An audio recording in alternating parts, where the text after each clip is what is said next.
दोस्तों नमस्कार, मैं हूं अक्षय और आप देख रहे हैं नेशनल संवाद। बीते दिनों समाजवादी पार्टी के नेता स्वामी प्रसाद मौर्य ने अपने राष्ट्रीय महासचिव पद से इस्तीफा दे दिया। वो समाजवादी पार्टी में राष्ट्रीय महासचिव थे और उन्होंने इस्तीफा दे दिया। लेकिन जो सवर्ण लीडरशिप है, सवर्ण लॉबी है, उसमें खुशी का लहर दौड़ रहा है। चाहे वो सवर्ण लॉबी या सवर्ण लीडरशिप समाजवादी पार्टी की हो या अन्य दल में हो या तमाम वो जो एक मनुवादी व्यवस्था में आस्था रखने वाले लोग हैं,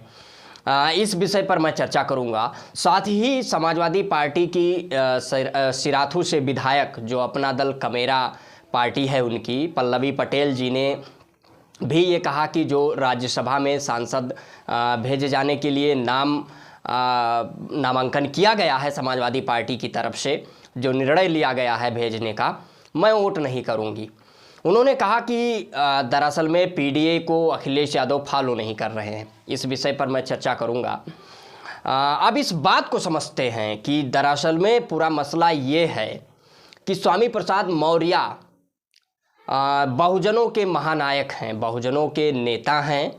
वो ओबीसी एससी एसटी माइनॉरिटी समाज के लोगों को एक वैज्ञानिक दृष्टिकोण की ओर ले जाना चाहते हैं। उन्हें अंधविश्वास पाखंड से मुक्ति दिलाना चाहते हैं और वो जिस धर्म में या जिस समाज में उनको सदियों से वंचित उपेक्षित हाशिए पर रखा गया, वंचित उपेक्षित समाज को वो मुख्य धारा में लाने के लिए और ये वैज्ञानिक चेतना जागृत करने के लिए लगातार वो प्रयास कर रहे हैं। और ये कोई नई बात नहीं है, क्योंकि इससे पहले भी संत रविदास हों, संत कबीर हों, ज्योतिबा राव फुले हों, सावित्रीबाई फुले हों, छत्रपति साहू जी महाराज हों, डॉक्टर अंबेडकर हों, इन तमाम महापुरुषों ने उससे पहले गौतम बुद्ध हों, इन तमाम महापुरुषों ने ओबीसी एससी एसटी और मानव समाज को मानवता का रास्ता दिखाया और उन्होंने अंधविश्वास और पाखंड मुक्त बनाने के लिए भरसक प्रयास किया। एक वैज्ञानिक चेतना जागृत करने के लिए, वैज्ञानिक दृष्टिकोण को अपनाने के लिए उन तमाम महापुरुषों ने, डॉक्टर अंबेडकर से लेकर ज्योतिबा फुले और सावित्रीबाई फुले, संत रविदास, संत कबीर, गौतम बुद्ध से लेकर तमाम महापुरुषों ने इसके लिए प्रयास किया। उसी मूवमेंट को स्वामी प्रसाद मौर्य आगे बढ़ा रहे हैं और स्वामी प्रसाद मौर्य ये चाहते हैं कि जो समाज के लोग हैं वो अंधविश्वास में ना जिएं, अंधविश्वास पाखंड से मुक्त हो जाएं, और इसीलिए वो लगातार वैज्ञानिक दृष्टिकोण को अपनाते हैं और वैज्ञानिक चेतना जागृत करने के लिए लगातार वो समाज में काम करते रहते हैं। लेकिन जो समाजवादी पार्टी में सवर्ण लीडरशिप है, उनके पेट में दर्द होता है। ये सब देखकर उनके पेट में दर्द होना लाजमी है, क्योंकि वो मनुवादी व्यवस्था को मानने वाले लोग हैं, मनुवाद को स्थापित रखना चाहते हैं और वो अपने वर्ग के प्रति, उनकी जो वर्गीय चेतना है, अपने वर्ग के प्रति वो संवेदनशील रहते हैं। अब इसमें सबसे बड़ा सवाल ये है कि जो चाहे समाजवादी पार्टी के विधायक मनोज पांडे हों, चाहे समाजवादी पार्टी के नेता पवन पांडे हों, ये तमाम नेता हैं समाजवादी पार्टी में जो आए दिन जब भी उनसे मीडिया के लोग सवाल करते हैं या आए दिन तमाम विभिन्न माध्यमों से वो स्वामी प्रसाद मौर्य के खिलाफ टिप्पणी करते रहते हैं। यहाँ तक कि समाजवादी पार्टी के विधायक मनोज पांडे ने कहा बीते दिनों कि स्वामी प्रसाद मौर्य का मानसिक संतुलन बिगड़ गया है। लेकिन एक सवाल है, मेरा सवाल ये है कि जब अंधभक्तों के अनुसार जगत गुरु रामभद्राचार्य आरक्षण के खिलाफ बोलते हैं और चमार शब्द का प्रयोग करते हैं, चमार समाज को अपमानित करने का काम करते हैं, और वो लगातार जिस तरीके से आरक्षण पर प्रहार करते हैं और बहुजन महापुरुषों का अपमान करते हैं, मुलायम सिंह, कांसीराम जैसे महापुरुषों का वो अपमान करते हैं, तब ये सवर्ण लीडरशिप उनसे सवाल नहीं करती है, मौन धारण कर लेती है। लेकिन स्वामी प्रसाद मौर्य जो संत रविदास, ज्योतिबा फुले, कबीर और डॉक्टर अंबेडकर ने जिस मूवमेंट पर बात किया है, जिस मूवमेंट पर काम किया है, उस मूवमेंट की बात करते हैं, उस विचारधारा की बात करते हैं, तो वो कैसे उनका मानसिक संतुलन बिगड़ गया।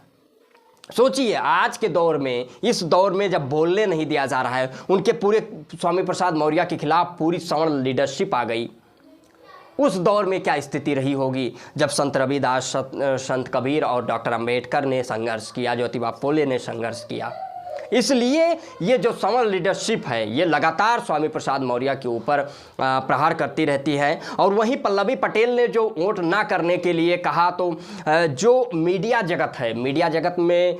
ये सर्वविदित है कि एक समृद्ध वर्ग और पूंजीपति वर्ग का कब्जा है। तो जो मेन स्ट्रीम मीडिया है, नेशनल मीडिया है, वो पूरी तरीके से इस खबर को एकदम तोड़ मड़ोड़ कर पेश करना और जिस तरीके से एक नैरेटिव बनाना और लगातार जिस तरीके से नकारात्मक वे में ले जाकर खबर चलाने की मीडिया की परंपरा रही है, ठीक उसी इस पर तुरंत जिस तरीके से मीडिया सवर्ण लीडरशिप ने अपना रूप दिखाया, वो कहीं ना कहीं ये सोचने का विषय है कि सोचिए, ये मीडिया पूरी तरीके से लग गई कि अखिलेश यादव को जो है, स्वामी प्रसाद मौर्य, पल्लवी पटेल को, इन सबको अलग कर दिया जाए। मीडिया पूरी तरीके से लग गई। लोकतंत्र का चौथा स्तंभ होते हुए मीडिया जिस तरीके से एक विशेष पार्टी, एक विशेष समृद्ध वर्ग व विशेष वर्ग के लिए काम कर रही है, ये कहीं ना कहीं एक चिंता का विषय है। इसलिए लगातार मीडिया ये खबर चलाती रही। हालांकि समाजवादी पार्टी के राष्ट्रीय अध्यक्ष अखिलेश यादव ने कहा ये पार्टी की बात है, स्वामी प्रसाद मौर्य से बातचीत हो जाएगी, पल्लवी पटेल से बातचीत हो जाएगी। समाजवादी पार्टी के नेता शिवपाल यादव ने भी कहा कि पार्टी का बात है, अंदर की बात है, परिवार की बात है, बातचीत हो जाएगी। अब मीडिया को मसाला या कंटेंट मिलना बंद हो गया, क्योंकि उनको लगा था कि लोग बिखर जाएंगे, पल्लवी पटेल, स्वामी प्रसाद मौर्य ये अलग हो जाएंगे। इसमें पूरी सवर्ण लीडरशिप यही कोशिश कर रही थी और अभी भी कर रही है, और मीडिया भी इसमें पूरा ये कोशिश कर रही है कि ये नेता अलग हो जाएं, ये बिखर जाएं। लेकिन सबसे समझने की बात ये है कि जिस तरीके से ये लीडरशिप, सवर्ण लीडरशिप है, ये राम भद्राचार्य जब विवादित बयान देते हैं, ओबीसी एससी एसटी समाज के लोगों का अपमान करते हैं, तो ये लोग मौन धारण कर लेते हैं। और यहाँ तक कि देश के प्रधानमंत्री नरेंद्र मोदी राम भद्राचार्य से स्वयं मिलने जाते हैं, उत्तर प्रदेश के मुख्यमंत्री योगी आदित्यनाथ स्वयं मिलने तक जाते हैं, लेकिन ये सवाल नहीं करते हैं कि आप आरक्षण के खिलाफ क्यों बोलते हैं। ये सवाल कोई सवर्ण लीडरशिप नहीं करती है कि आप आरक्षण के खिलाफ क्यों बोलते हैं, ओबीसी एससी एसटी और उनके बहुजन, उनके महापुरुषों का अपमान क्यों करते हैं। लेकिन जब स्वामी प्रसाद मौर्य वैज्ञानिक दृष्टिकोण की बात करते हैं, वैज्ञानिकता की बात करते हैं, तो कैसे उनका मानसिक संतुलन बिगड़ गया, ये समझने का विषय है।